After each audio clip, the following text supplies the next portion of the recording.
In today's video, you're going to learn why money can't buy you happiness. There's an old saying that goes, money can't buy you happiness.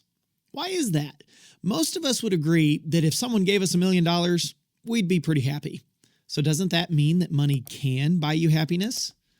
Well, actually, not really. And the reason why might surprise you. While money can't buy you happiness, it doesn't mean happiness can't be bought. Stick around and I'll show you how you might be able to buy happiness with something other than your money. To understand why happiness can't be bought with money, you have to understand what happiness is. Happiness is a response to favorable conditions, such as blessings and favor and peace and protection. So it seems like money can buy happiness because money can buy protection. It can also pay to keep the peace. It's definitely a blessing to have it, so why can't money buy happiness?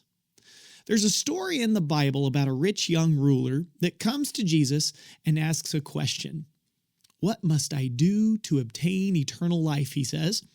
Jesus lists off a bunch of rules for him, basically quoting the law. The young ruler then says, all these things have I kept from my youth up. What lack I yet? Jesus said, if thou wilt be perfect, go and sell that thou hast and give to the poor, and thou shalt have treasure in heaven, and come and follow me. But when the young man heard that saying, he went away sorrowful, for he had great possessions. What we see here is that the young man had money, but he walked away sad. So apparently, having money isn't enough to be happy. In fact, studies have shown that people with higher income actually do experience higher levels of happiness. Pretty soon, having money seems to lose the effect of bringing happiness. This is called the law of diminishing returns, and it's one of the reasons why we know money can't buy happiness. Because if it could, it would. But there comes a point when it can't. So while it may seem like having money brings happiness, there must be something else at play. Something else is bringing the happiness. Okay, back to the young ruler. It says he walked away sorrowful because he had great possessions. It's pretty obvious he was unwilling to part with those possessions, right? It seems to indicate that if he had sold all that he had and given to the poor, he would have been happy. So maybe that's like buying happiness, right? Maybe having it won't buy happiness, but giving it will. This certainly seems more like a transaction, right?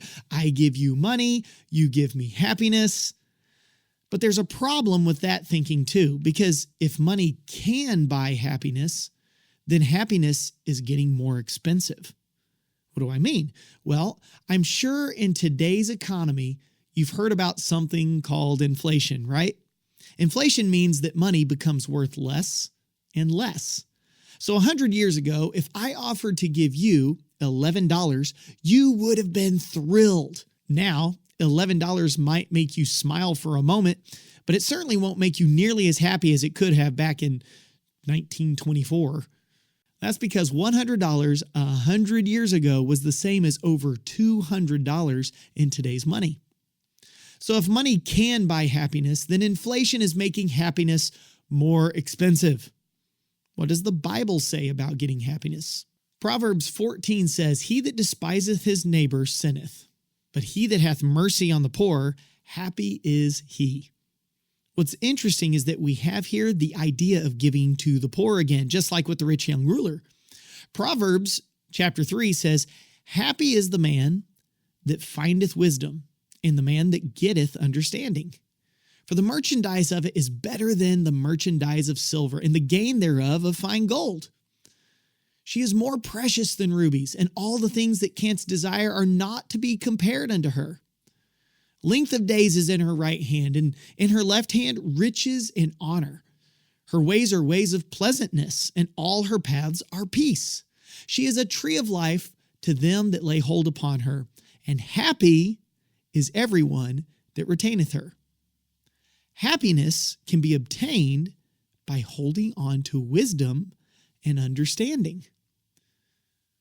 Psalm chapter 1 says, "Blessed is the man that walketh not in the counsel of the ungodly, nor standeth in the way of sinners, nor sitteth in the seat of the scornful, but his delight is in the law of the Lord, and in his law doth he meditate day and night." The verse shows us that if we live according to God's word and we think about it day and night, we will be blessed. And the word for blessed means happy.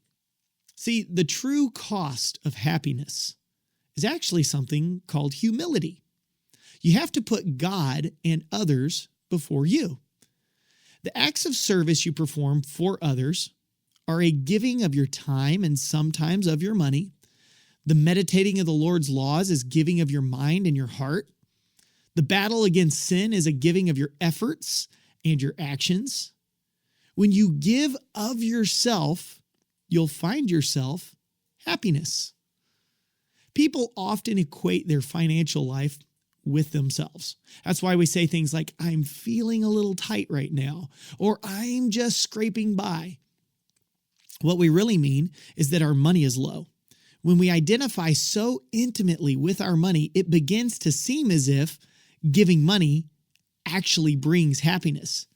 But it's not the giving of the money, it's the giving of ourselves. But again, there are some who have hit the law of diminishing returns and they experience a thrill of giving away money at first. But that thrill wanes the more they do it. But sacrificing your own good for the good of those around you, that has an eternal payback potential.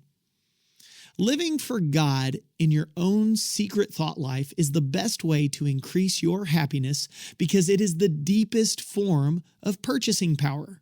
That's why Jesus told the rich young ruler to follow him. Giving God and others your time, which is infinitely more valuable than your money, is giving them something that increases in value, not something that decreases.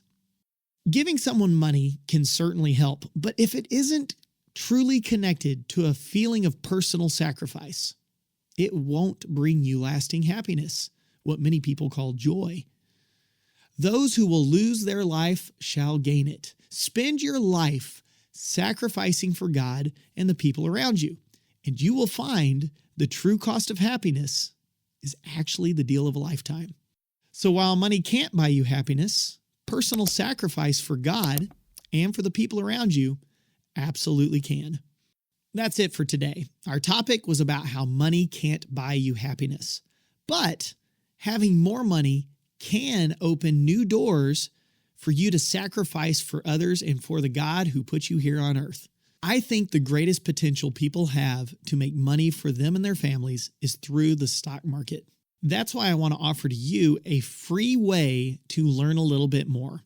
Check out our workshop called Trading with a 9-to-5 Job, where you will learn some powerful tools that could increase your income, but we'll do it all through the lens of Scripture so that you'll be aware of the best ways to serve God and the people around you with your money.